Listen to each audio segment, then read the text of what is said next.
Do Senhor Jesus, quem nos fala aqui é o apóstolo Rubem, Ministério União da Igreja, Peniel. Hebreus, carta aos Hebreus, capítulo 9, o versículo 27 e 28 fala assim: E como aos homens está ordenado morrerem uma vez, vindo depois disso o juízo, assim também Cristo, oferecendo-se uma vez para tirar os pecados de muitos, aparecerá segunda vez sem pecado aos que o esperam para a salvação. Que palavra, né? Quando eu leio essa passagem, eu não quero me estender muito para que o vídeo não fique longo, mas é necessário falar a palavra de Deus. Porque, aleluia, é ordenado. Por que é ordenado? O versículo diz: E como aos homens está ordenado morrer uma vez, vindo depois disso o juízo. Quando fala a parte A, é ordenado, houve uma maldição, né? O homem era eterno, a Bíblia revela isso. Deus não fez com o corpo mortal, o primeiro homem e a primeira mulher. Mas após a transgressão no paraíso, depois de ouvir a sugestão do inimigo, comendo da árvore, que todo mundo já sabe, né? Se não sabe, leia a Bíblia em Gênesis, a partir do capítulo 3, aqui é mais claro, sobre essa morte que veio. Então é ordenado o homem morrer, quer dizer, ele foi sentenciado à morte por causa do pecado. Mas no versículo 28 fala: assim também Cristo, oferecendo-se uma vez para tirar os pecados de muitos, aparecerá a segunda vez sem pecado aos que o esperam para a salvação. Jesus se ofereceu na cruz para livrar dessa morte eterna, porque a morte física é necessária, porque é necessário. Antes da vinda de Jesus em glória para vir buscar a igreja, como está em 1 Coríntios 15, em Apocalipse, Tessalonicenses, falando da ressurreição, o pecado, ele age no homem, ele reina no homem. O pecado não morre só pelo fato de eu aceitar Jesus e ficar livre dele, não. Esse corpo nosso foi contaminado pelo fruto de Adão.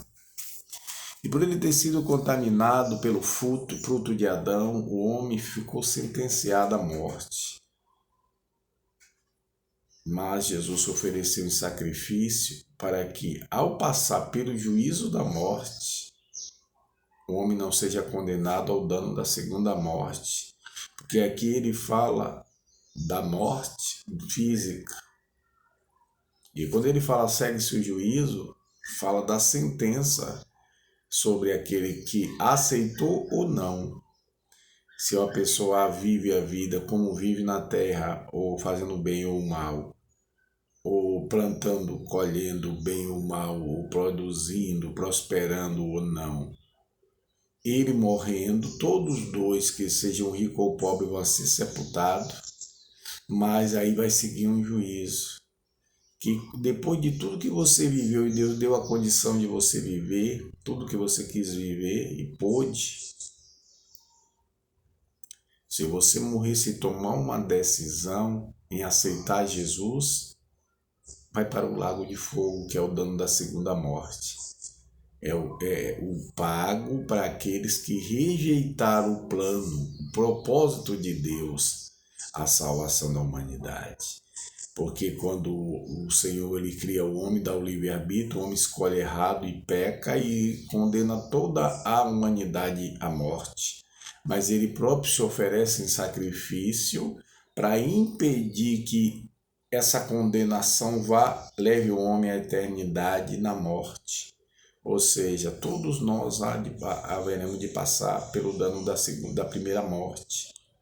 Se Jesus chegar hoje, Jesus voltando antes de nós provarmos a morte física, não a provaremos, seremos arrebatados. Isso é quem aceitou Jesus, é fé, e isso não é impossível para Deus. Ele provou isso ao ressuscitar, de que ele tem poder sobre a morte e ele trará à vida a todos que morreram, tanto os que aceitaram e não.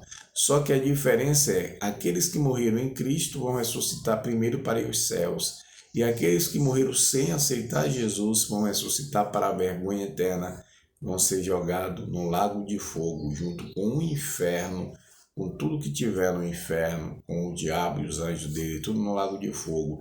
Isso é o dano da segunda morte. Então, já que eu tenho a morte em mim, eu vou viver a vida nova em Cristo.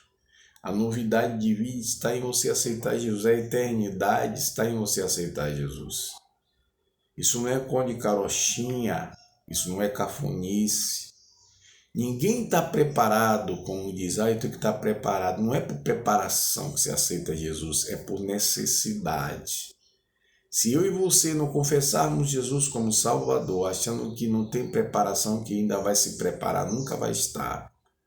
Porque a gente aceita nesse estado mesmo, porque Jesus morreu para a gente aceitar o sacrifício nesse estado de caído e pecador de cada um. Ele que aceitou não está mais no estado de pecador e caído. É uma nova criatura. É um novo ser diante de Deus, vivendo em novidade de vida, não nas mesmas práticas de antes.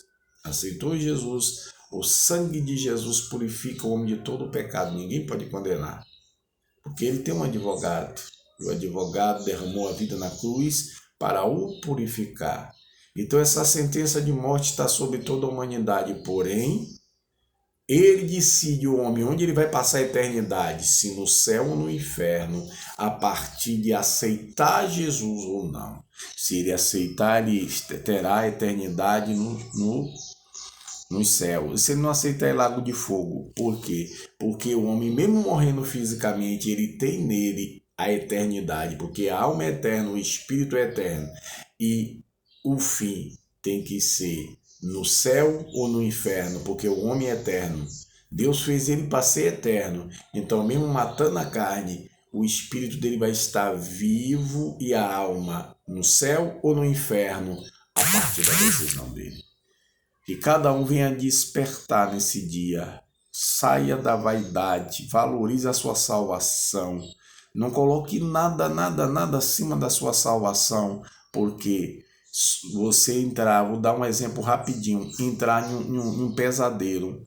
Você já entrou em um pesadelo daquele que você fica desesperado e quer sair dizendo, meu Deus, é um sonho, é um sonho, é um sonho. E aí quando você sai daquele pesadelo terrível, você fica alegre, suspira e diz, graças a Deus que foi um sonho.